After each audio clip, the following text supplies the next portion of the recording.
ഗോത്രത്തിൽ നിന്ന് ദൈവം തിരഞ്ഞെടുത്ത മോശയിലൂടെ ഫറവോയുടെ അടിമത്തത്തിൽ നിന്ന് മോചിപ്പിച്ച് തേനും പാലും ഒഴുകുന്ന കാനാൻ ദേശത്ത് കൊണ്ടുവന്നു. ഏതാണ്ട് 42 തലമുറകൾക്ക് ശേഷം ദാവീദ് ഗോത്രത്തിൽ നിന്നും നമുക്കായി ഒരു രക്ഷകൻ പിറന്നു. ആ ഉണ്ണിയേശുവിന്റെ തിരുപ്പിറവിയുടെ ഓർമ്മ പുതുക്കുവാൻ ഇതാ നിങ്ങളുടെ മുൻപിൽ ഞങ്ങൾ അവതരിപ്പിക്കുന്നു തിരുപ്പിറവി. ക്രിസ്തുമസിന്റെയും നവവത്സരത്തിന്റെയും എല്ലാ മംഗളങ്ങളും നേർന്നുകൊണ്ട് ഞങ്ങൾ ആരംഭിക്കട്ടെ.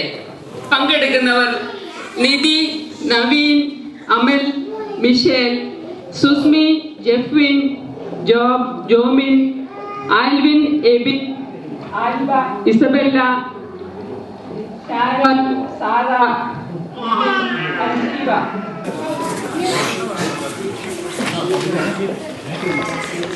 ദൂതൻ അവളുടെ അടുത്ത് വന്ന് പറഞ്ഞു, ദൈവകൃപ നിറഞ്ഞവളെ സ്വസ്തി, കർത്താവ് നിന്നോടുകൂടെ.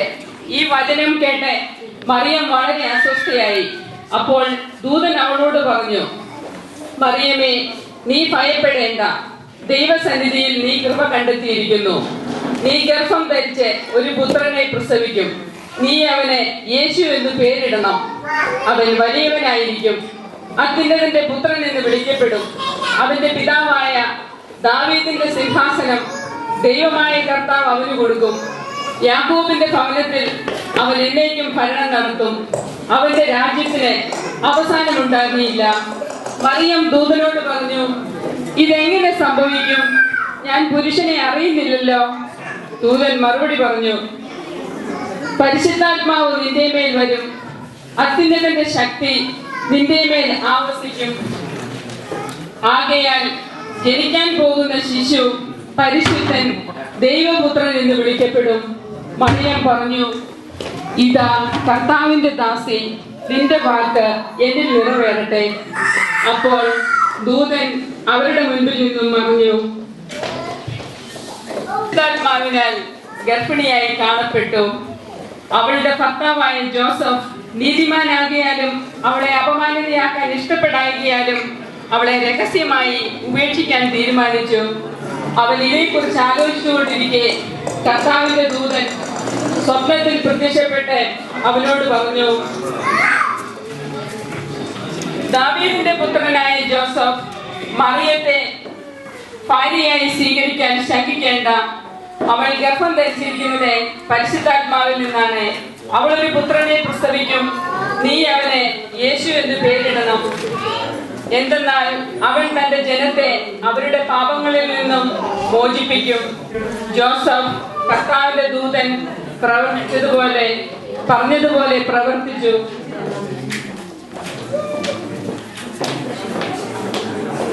ആ ദിവസങ്ങളിൽ മറിയം യൂദയായിലെ മലമ്പ്രദേശത്തുള്ള ഒരു പട്ടണത്തിലേക്ക് തിടുക്കത്തിൽ യാത്ര പുറപ്പെട്ടു. അവൾ സക്കറിയായുടെ വീട്ടിൽ പ്രവേശിച്ച് എലിസബത്തിനെ അഭിവാദനം ചെയ്തു. മറിയത്തിന്റെ അഭിവാദനം കേട്ടപ്പോൾ എലിസബത്തിന്റെ ഉദരത്തിൽ ശിശു കുതിച്ചു ചാടി. എലിസബത്ത് പരിശുദ്ധാത്മാവ് നിറഞ്ഞവളായി. അവൾ ഉദ്ഘോഷിച്ചു, നീ സ്ത്രീകളിൽ അനുഗ്രഹീതയാണ്, നിന്റെ ഉദരഫലവും അനുഗ്രഹീതം. എന്റെ കർത്താവിന്റെ അമ്മ എന്റെ അടുത്ത് വരാനുള്ള ഈ ഭാഗ്യം എനിക്ക് എവിടെ നിന്ന്? ഇതാ നിന്റെ അഭിവാദന സ്വരം എന്റെ ചെവികളിൽ പതിച്ചപ്പോൾ ശിശു എന്റെ ഉദരത്തിൽ സന്തോഷത്തിൽ കുതിച്ചു ചാടി. പേരെഴുതിക്കാനായി ഓരോരുത്തരും താന്താങ്ങളുടെ നഗരത്തിലേക്ക് പോയി. ജോസഫ് ദാവീദിന്റെ വംശത്തിലും കുടുംബത്തിലും പെട്ടവനായിരുന്നതിനാൽ പേരെഴുതിക്കാനായി ഗലീലയിലെ പട്ടണമായ നസറത്തിൽ നിന്നും യൂദയായി ദാവീദിന്റെ പട്ടണമായ ബേത്ലഹേമിലേക്ക് ഗർഭിണിയായ ഭാര്യ മറിയത്തോടുകൂടി പോയി.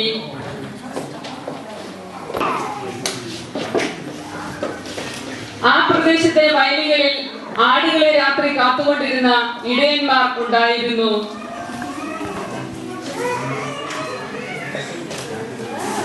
കർത്താവിന്റെ ദൂതൻ അവരുടെ അടുത്തെത്തി. കർത്താവിന്റെ മഹത്വം അവരുടെ മേൽ പ്രകാശിച്ചു. അവർ വളരെ ഭയപ്പെട്ടു.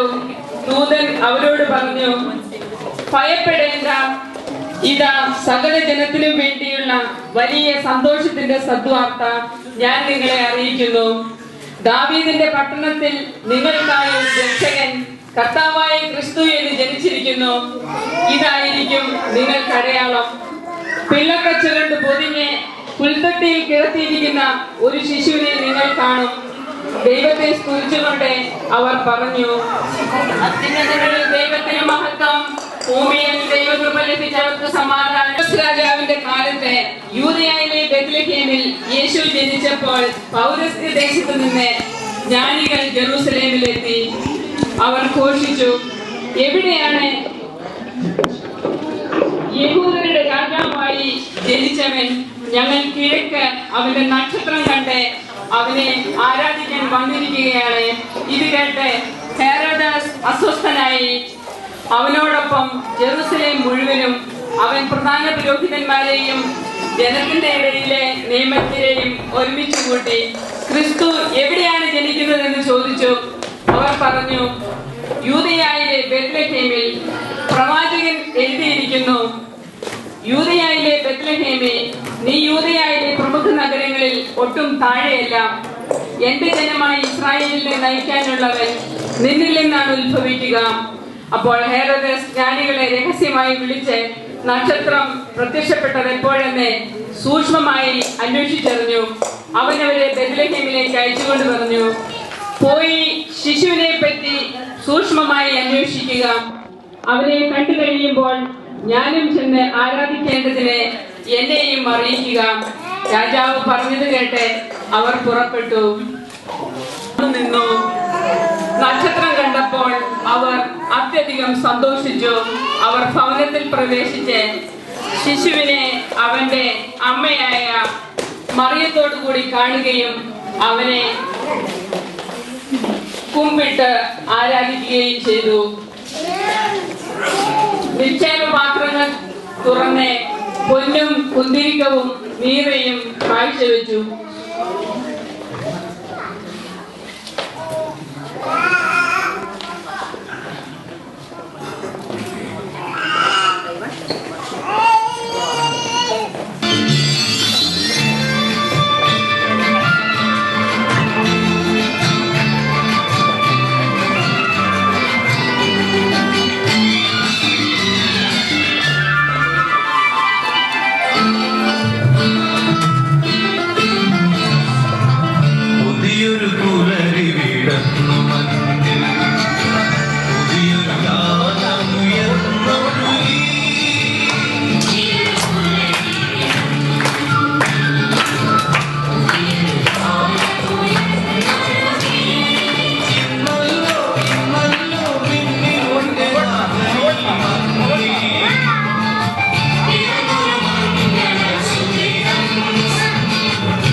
ശാപം അകന്നിടാ